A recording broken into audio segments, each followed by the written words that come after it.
সোজা হয়ে দাঁড়ান এখানে, এদিক ঘুরে দাঁড়ান, আমার দিক ঘুরে দাঁড়ান, এইভাবে দাঁড়ান,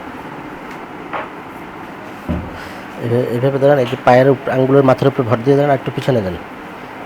পায়ের আঙ্গুলের মাথার উপরে ভর দিয়ে দাঁড়ান। কোন পায়ে ব্যথা যায়? ডান পায়ে। তাহলে এখন শুধু এই একটা পায়ের আঙ্গুলের মাথার উপরে ভর দিয়ে দাঁড়ান।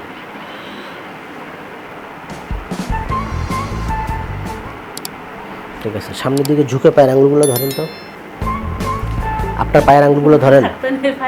না না, এই যে আপনার পায়ের আঙ্গুলগুলো কত দূর ঝুঁকে, আর পারেন না? ঠিক আছে, এদিকে করেন, এই হাতটাকে মাথার, এই হাতের পিছনে দেন, এভাবে না, এইভাবে এইভাবে পিছনের দিকে ঝোঁকেন, ঝুঁকে 10 সেকেন্ড ধরে রাখেন। 1 2 3 4 5 6 7 8 9 10। ব্যথাটা যায় এই পায় নাকি? এখন আমরা একটা পরীক্ষা করব, যেটা দেখবো আপনাকে এই নার্ভের ভিতরে অথবা কোনো নিউরোলজিক্যাল কোনো ডেফিসিট আছে কি না। ব্যথাটা কি আপনার কোমরের ভিতরে শুধু লোকালের ভিতরে, না ফ্যাসেট জয়েন্টে, না কোনো নার্ভ রিলেটেড আছে? ঠিক আছে, এটা করবেন, পিছনের দিকে একটু ঝোঁকেন, পিছনের দিকে ঝোঁকেন, সামনে একটু ইহান, একটু কোন এই পেশে না ব্যথাটা? হ্যাঁ, একটু হালকা এদিকে ঝোঁকেন। এখন পিছনের দিকে যান, দেখেন তো আমি জোরে চাপ দিতেছি, ব্যথাটা কি এখন পায়ের দিকে ছড়াচ্ছে?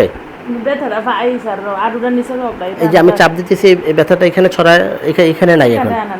আচ্ছা ঠিক আছে, তাহলে এখানে বসেন একটু। এদিকে কি ব্যথা বা টান অনুভূতি হয়?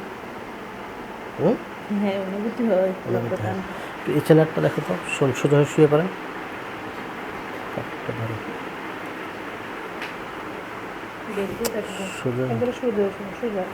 কাপড়টা ধরো, এই পায় না? যে এদিকে কোথাও ব্যথা লাগে বা টান অনুভূতি হয়, দেখে নিজে নিজে উঠান, দেখে।